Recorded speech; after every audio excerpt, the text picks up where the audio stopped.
Hello বন্ধুরা, good morning. কেমন আছো সকলে? আশা করছি সবাই ভালো আছো, আর আমরাও বেশ ভালো আছি। মৌসুমীর আরও একটি নতুন ভিডিওতে তোমাদের সকলকে অনেক স্বাগত। আজ হচ্ছে শুক্রবার, আর ঘড়ির কাঁটায় এখন ঠিক বাজলো 6:45, মানে সকাল 6:45।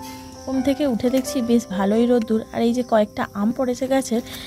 প্রত্যেক দিন সকালে উঠে দেখি যতগুলো আম পড়ে থাকে তার মধ্যে বেশিরভাগই পাখি কিংবা বাদুড়ে খাওয়া।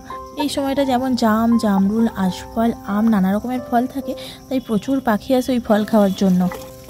আর গাছগুলো যেহেতু আমাদের একার না, সবারই ভাগের গাছ, তাই মাঝে মধ্যে যে পাই সেই কুড়িয়ে নেয়, এইরকম ব্যাপার থাকে। আর এই যে আমার প্রত্যেক দিনের কাজকর্ম যেরকম থাকে সেইগুলো মিটিয়ে নিতে বসে গেছি। প্রথমে ঘরটা ঝাড়ু দিয়েছি, উঠানটা ঝাড়ু দিয়েছি, দিয়ে একটু মর্নিং ওয়াক করেছি, মানে সামনেটাতেই একটু হাঁটাহাঁটি করেছি। তারপর দেখো এখন বাসন মাজতে বসে গেছি। বাসনগুলো মেজে নেওয়ার পর ঘরটা মুছে নেব, তারপর মাম্মামকে ডাকবো। মাম্মাম যদি না ওঠে স্নান করে পূজা দিয়ে দেবো। আসলে যখন একা থাকে তখন ঠিক সময়ে উঠে পড়ে। আমি উঠলেই ও ভাবে বিছানাটা ফাঁকা, তখনই ও ঘুম থেকে উঠে পড়ে, উঠে মা করে ডাকতে থাকে। কিন্তু এখন যেহেতু ওর দাদা ভাই আছে, দুই ভাই বোনে একসাথে ঘুমাচ্ছে, তাই একটু বেলা পর্যন্ত ঘুমাচ্ছে। আর স্কুল তো খোলেনি, স্কুল খুললে তো তাড়াতাড়ি উঠতে হবে, তাই ডাকিনি। আর এই যে কলের মধ্যে দেওয়া ছিল পাইপ দিয়ে জলের ড্রামগুলো ভরতে বেশ সুবিধা হয়। কিন্তু এই বাসন মাজার সময় এই পাইপ দিয়ে বাসনটা মাজতে না ভীষণই কষ্ট হয়, জানো তো। গায়ের মধ্যে বেশিরভাগ সময় পড়ে, আর তাছাড়াও পাইপ দিয়ে সবসময় হয় না গো। তাই পাইপটা খুলে ভালো করে ধুয়ে রাখলাম, যখন আবারও ড্রাম ভরা হবে তখন লাগিয়ে দেওয়া হবে।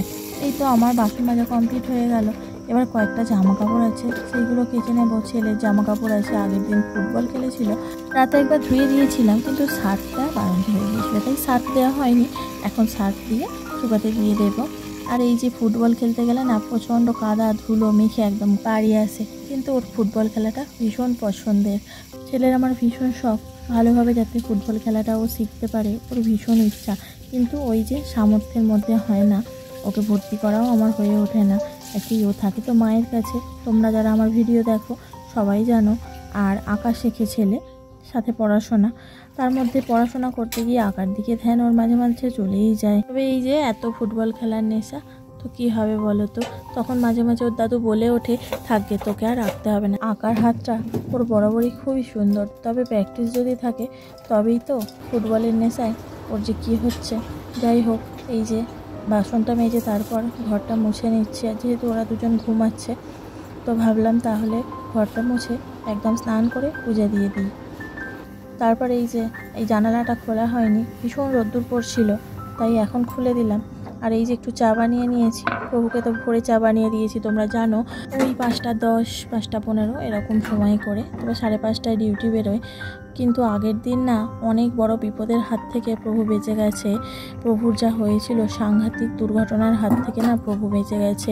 শুধুমাত্র কাজ থেকে বেরিয়েছে ওই বিকেল 5টার দিকে, বেরিয়ে একটুখানি এসেছে, একটা গাড়ি এসে, মানে বাইক এসে ব্যাস এমন পিছন থেকে ধাক্কা দিয়েছে, মডগার্ড, সাইকেলের হ্যান্ডেল, তারপর ওই যে পিছনে যে কেরিয়ার থাকে না, সমস্ত কিছু ভেঙে দুমড়ে গেছে। তো একটু পায়ে লেগেছে, প্রভুর সেরকম কিছু হয়নি, কিন্তু কত বড় বিপদ হচ্ছিল বলো তো। এই সামান্য সাইকেলটার উপর দিয়ে বেরিয়ে চলে গেল।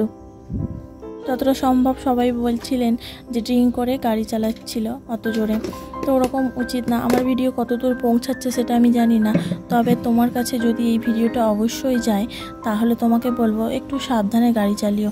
এটা ঘটেছে বাউরিয়া মিল গেটের সামনে।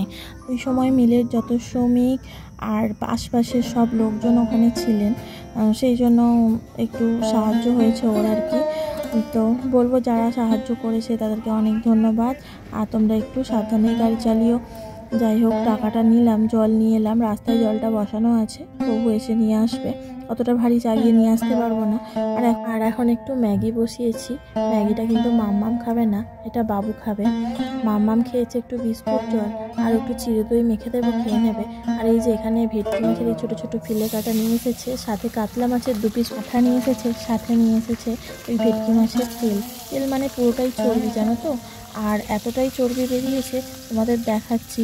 একদম অল্প তেল দিয়ে যখন ভেজেছিলাম, তারপরেও কতটা যে তেল বেরিয়েছে, প্রায় 250-র মতো এই চর্বি থেকে তেলটা বেরিয়েছে। এই গরমে তো খেলে শরীর খারাপ করবে, তাই ফেলে রাখলাম। তারপরে এই যে দেখো, এই যে মাছের ঝালটা বানিয়ে নিচ্ছি। মাছের ঝালটা বানিয়ে নেব, আর এই আলু দিয়ে, পেঁয়াজ দিয়ে, লঙ্কা দিয়ে ওই মাছের তেলটা রান্না করেছি।